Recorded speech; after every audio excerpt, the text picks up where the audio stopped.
Eu ando bem curiosa sobre o idoso superdotado, né? Já perceberam?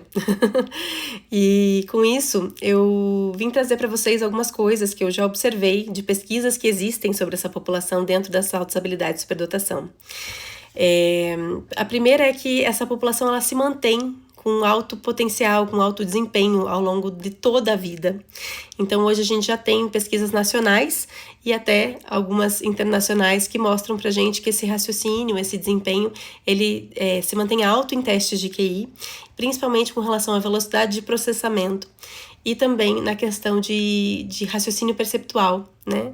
Então essa capacidade dedutiva, inclusive, acaba se mantendo muito alta, mesmo ao longo, lá no final da vida, né?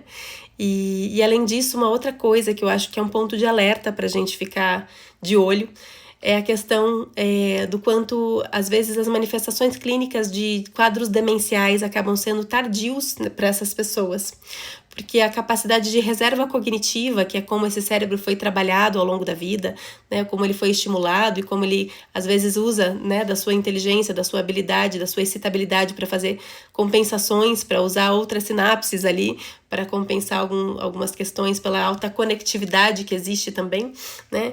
Isso tudo faz com que, muitas vezes, os sintomas eles demorem mais a aparecer, né, no cérebro que tem essa característica.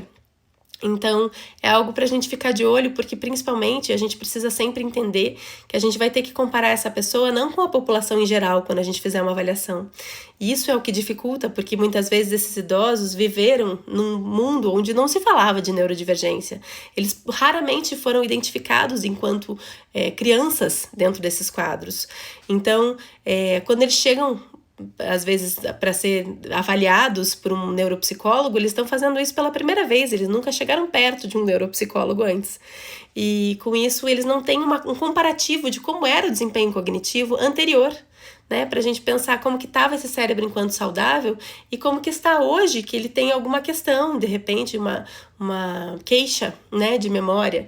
E aí quando você vai aplicar esses testes, muitas vezes os testes dão elevados mesmo assim, ou até eles dão resultados que estão acima da média, só que a pessoa está relatando uma dificuldade, porque muitas vezes a gente não tem esse comparativo do quão alto era esse desempenho antes, e a gente não está comparando a pessoa com ela mesma, a gente está comparando a pessoa com a média da população.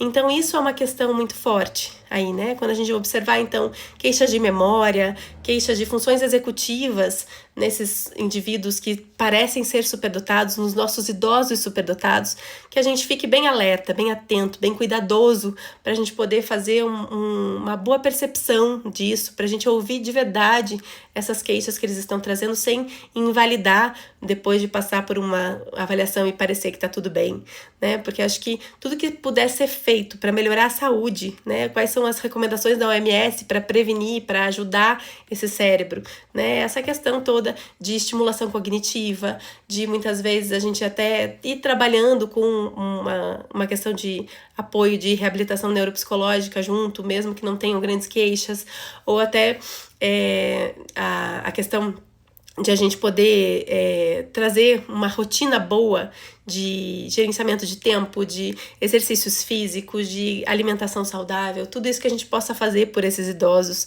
para que eles se mantenham ativos e esse cérebro consiga se manter bem, acho que é muito válido, né?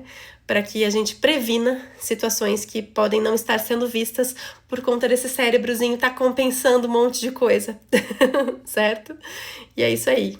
Só para ficar um alerta aí, para a gente poder cuidar dessa população que tem tanto a nos ensinar, que tem tanto a nos trazer e contribuir por ser, de repente, alguém que já refletiu profundamente sobre a vida e pode nos ensinar pra caramba. Tá bom? Um beijo!